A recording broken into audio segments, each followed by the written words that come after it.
Hi, and welcome to the Stockscores Market Minutes for October 5th, 2015. This week I want to talk about buying dips and selling rips. Stocks and markets do not move straight up or straight down. Within a trend, there will be moves up and then pullbacks, and moves up and pullbacks for an upward trend. And for a downward trend, generally a move down with pullbacks against the trend. There is a tendency to trade in a trending price channel, meandering up and down with the direction of the trend. Now, algorithmic trading engines, computers, have figured this out, and that's how they trade these markets. When it moves up too quickly, the algorithms sell. When they drop down to support at the trend line, those algorithms buy. And you, as an individual investor, can do the very same thing. Sell at the top of the channel and buy at the bottom. Let's use a very short-term chart. This was how the S&P 500 traded today. And you can see that in order to establish a channel, we need a starting point and the first pullback. So I have here the starting point at the first blue arrow and the first pullback right there. I draw that line, and then I make a parallel line to that across the next top. So the market rallies, pulls back, almost to the trend line, rallies, pulls back, again, almost to the trend line. In fact, it touches it pretty much exactly right there. Touches it again there. Then the buyers get strong, they push it up quickly, but inevitably it pulls back. Goes up to the top of the channel, gets stuck. So these top and bottoms of the channel will act as support and resistance. And if price can move up toward it, they typically get stuck at that point, and it's usually a turning point. So if you want to buy, don't chase stocks that are at the top of their channel, and don't sell stocks when they are at the bottom of their channel, because they'll often bounce. And that stands whether you're looking at a 1-minute chart or a weekly chart going back 5 years. These channels are very, very dependable. All right, let's get into this week's analysis. It was I would call it a turnaround week. Of course, it was the end of the third quarter, the worst third quarter for stocks since 2011. And we had a good rebound Thursday and Friday, although it was a rocky one. The market opened gap down this morning on a weak employment number, but came back to close very strong. And that's the kind of sign that we need, that the bulls are having some enthusiasm again. Anytime a market goes from down a lot to up a lot in a single day, that's a good turning point. And you can see that performance on the right of the chart here. We've broken through the resistance, and I've talked about this many times. The formula for a turnaround is break of the trend line. That happened Thursday morning. Formation of a rising bottom, that happened Friday morning and into Friday midday, and then a breakthrough resistance from the rising bottom after the trend line was broken. So that's a good short-term signal that the market is turning around. Now, my sense is that a little bit of the strength into the close today was some frantic buying by short sellers who didn't want to hold positions into the weekend. I think we could see a little bit of a pullback Monday, but certainly the short-term chart is looking better than it has been. Now, the long-term chart, I've drawn two trend lines on here. This is a 5-year weekly chart. The more shallow trend line is basically what the market is bouncing off of right now. The steeper trend line that held up for about 3 years was broken in August. We've pulled back to the longer-term trend line now and really trying to hold that. I think that's critical to watch. As long as the weekly chart doesn't close below my green line, we're still okay if you're a bull. But certainly something to watch closely. Notice the stock scores indicators here are very, very low. That often comes at a turning point. When they get that low, that means pessimism is just overwhelming, and you'll often get a snapback rally. You can see back in 2011, we were that low as well, and it led to the next leg of a very strong upward trend. So the signs here are good, but I want you to still be cautious because we are at the trend line. And of course, one bad week, we break the trend line and we can take another leg lower. So you can start to nibble at stocks, do some bottom fishing, but don't forget to practice good risk management. The Russell 2000 small caps have held some short-term support. It went through it during the week, came back to close above it by the end of the week, so it's hanging on by its fingernails, and certainly not out of the woods yet, but better than it was early in the week.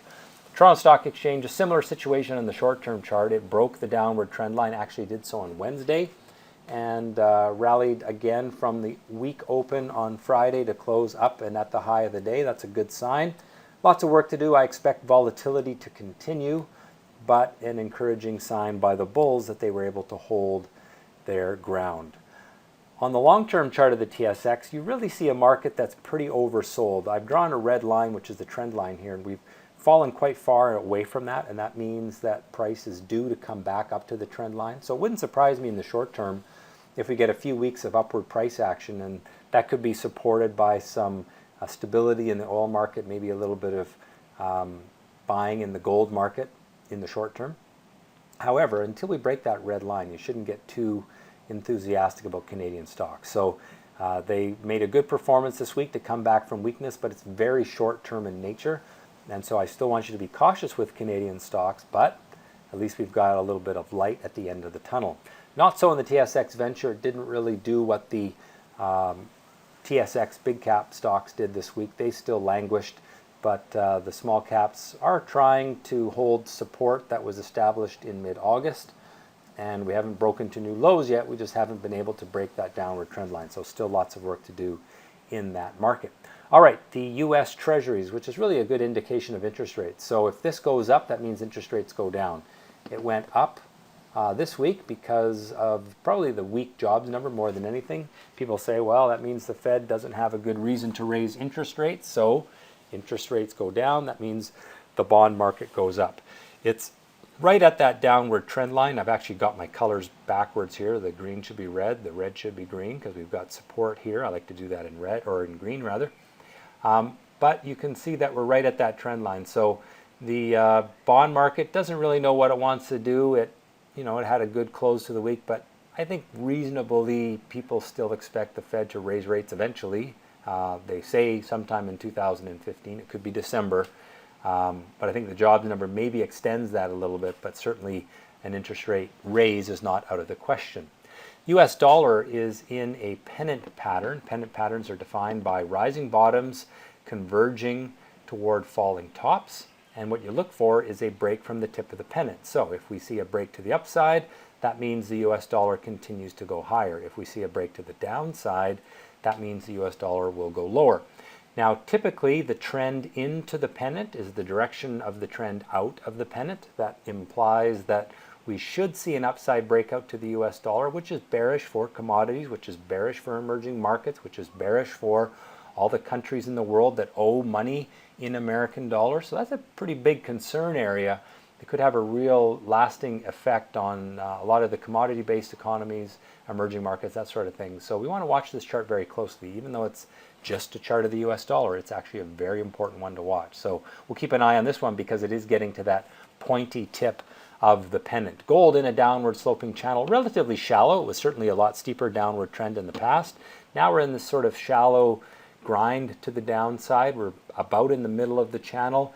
We've had 3 weeks where gold has been able to close above its open, but it's hardly a strong looking chart. I think short term there's been some gyrations which traders can take advantage of. Gold stocks were actually quite tradable on Friday, but I don't see any reason to be long-term bullish on gold. In fact, I'm continuing to be long-term bearish on gold until we can see some break, some real enthusiasm out of this price pattern. Oil is trying to stabilize. It's built a rising bottom, a little bit of pessimism in that rising bottom. I say that because the tops are falling from left to right in that pattern. You can see here the tops are falling from left to right. It's kind of like what happened back in May, June, where we had a rising, a sideways trading pattern there, and then eventually we got a breakdown in July. That's what we want to watch for here. Does the market break down out of this pattern, or can it break up through the red line? I kind of think it might just break up through the red line. The oil market seems to be a little bit more resilient. We're seeing production numbers in North America come down quite a bit. Rig count is coming down. All of those things which contract supply may actually give the buyers a reason to pick up some oil and put it in holdings or that sort of thing. So that could be helpful. But at this point, don't get too optimistic yet. Just watch it closely because, again, we're at the pointy tip of the pattern. And finally, fear. Well, fear has been up and down a lot in the last 6 weeks, and it took a big hit this week. It was strong at the start of the week, right at the top of that pennant pattern. But on Friday, it really got hammered. The VXX fell quickly lower with the market making its rebound, and we're now at the bottom of the pattern. So what will happen next week? I don't know. I think that we could see the continuation to sort of gyrate in that pointy tip of the pattern. That would mean Stocks sell off a little bit on Monday, Tuesday. Fear comes up a little bit Monday, Tuesday, but it's starting to reconcile, and eventually we're going to get a directional trend out of this. So that remains to be seen what happens next week. So I've upped my rating on U.S. stocks from neutral, or from bearish to neutral long-term, bullish short-term, just because I see that bounce back. But again, I wouldn't be surprised if Monday or Tuesday we see a little bit of a pullback from Friday's strength. Canadian stocks, bearish long-term, neutral short-term. Gold, bearish long-term, neutral short-term, is trying to stabilize. Same for oil. The buyers came back to stocks to start the fourth quarter, which is typically the strong time of the year for stocks, from the fourth quarter into the end of the second quarter. U.S. equities are trying to hold the long-term upward trend line with a bounce back from short-term pessimism. Caution is still warranted with stocks, but it's encouraging to see this strength at the start of what I call stock season.